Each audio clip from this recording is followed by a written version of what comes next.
Hi అండి, అందరికీ ఎంతో ఇష్టమైన పావు బాజీ రెసిపీ మీకోసం.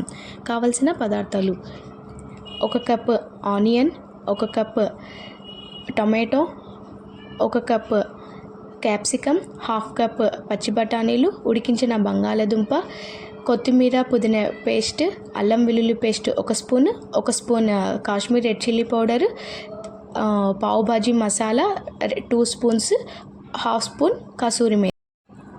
ముందుగా ఒక కడాయి తీసుకొని అందులో 2 టేబుల్ స్పూన్స్ ఆయిల్, 2 స్పూన్స్ నెయ్యి వేసి అందులో ఆనియన్స్, చిన్నగా తరిగిన ఆనియన్స్, తర్వాత క్యాప్సికమ్ ఫ్రెష్ పీస్. నేనైతే ఇవి పచ్చి బఠానీలు వాడుతున్నాను. మీరు ఫ్రీజర్లో పెట్టుకునే పచ్చి బఠానీలు వాడుతున్నా కాబట్టి ఒక 30 నిమిషాలు హాట్ వాటర్లో నానబెట్టుకొని వాడాలి.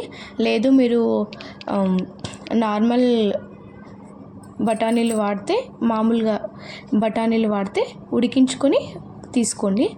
తర్వాత ఆనియన్స్ కొంచెం పింక్ కలర్లోకి వచ్చాక అల్లం వెల్లుల్లి పేస్ట్ వేయాలి. అల్లం వెల్లుల్లి పేస్ట్ వేసిన తర్వాత టమాటోలు బాగా ఉడికిన తర్వాత కొంచెం కసూరి మేతి, పావు బాజీ మసాలా, నెక్స్ట్ వచ్చేసి కాశ్మీర్ రెడ్ చిల్లీ పౌడరు, తగినంత సాల్ట్ వేసి అందులో ఉడికించిన బంగాళదుంప కొంచెం స్మాష్ చేసి కలపాలి. అవి కొంచెం దగ్గరగా వచ్చాక అవి కొంచెం ఉడికిన తర్వాత అన్నిటినీ స్మాష్ చేసుకోవాలి బాగా. మీ దగ్గర నేను చూపిస్తున్న పొటాటో స్మాషర్ లేకపోతే పప్పు గిత్తితో అయినా వాడచ్చు. తర్వాత అందులో ఒక 300 ml వాటర్ వేసుకోండి. వాటర్ వేసుకున్న తర్వాత ఎప్పుడైతే చిక్కబడుతుందో అలా దగ్గరికి బాగా చిక్కబడిన తర్వాత అందులో కొంచెం కొత్తిమీర, నెయ్యి వేసుకొని మళ్ళీ ఒక 10 మినిట్స్ లో ఫ్లేమ్లో పెట్టండి. ఒక 10 మినిట్స్ లో ఫ్లేమ్లో పెట్టిన తర్వాత మళ్ళీ ఇది బాగా దగ్గరికి అయ్యి చిక్కపడుతుంది.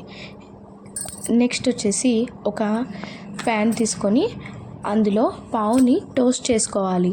కాస్త గీ వేసుకొని పావుని బాగా టోస్ట్ చేసుకోవాలి. ఇంకొకటి ఏంటంటే ఆ గీ మాత్రమే కాకుండా మనం చేసిన పావు బాజీ మసాలా ఏదైతే ఉందో అది కూడా వేసుకొని గీలో టోస్ట్ చేసుకుంటే ఇంకా పావు బాజీ రెడీ. మీరు కూడా ఒకసారి ఈ రెసిపీని ట్రై చేసి ఎలా వచ్చిందో కామెంట్ చేయండి. మీకు ఈ రెసిపీ నచ్చినట్టయితే ఒక లైక్ చేయండి. సబ్స్క్రైబ్ చేయని వాళ్ళు సబ్స్క్రైబ్ చేయండి. Thank you for all.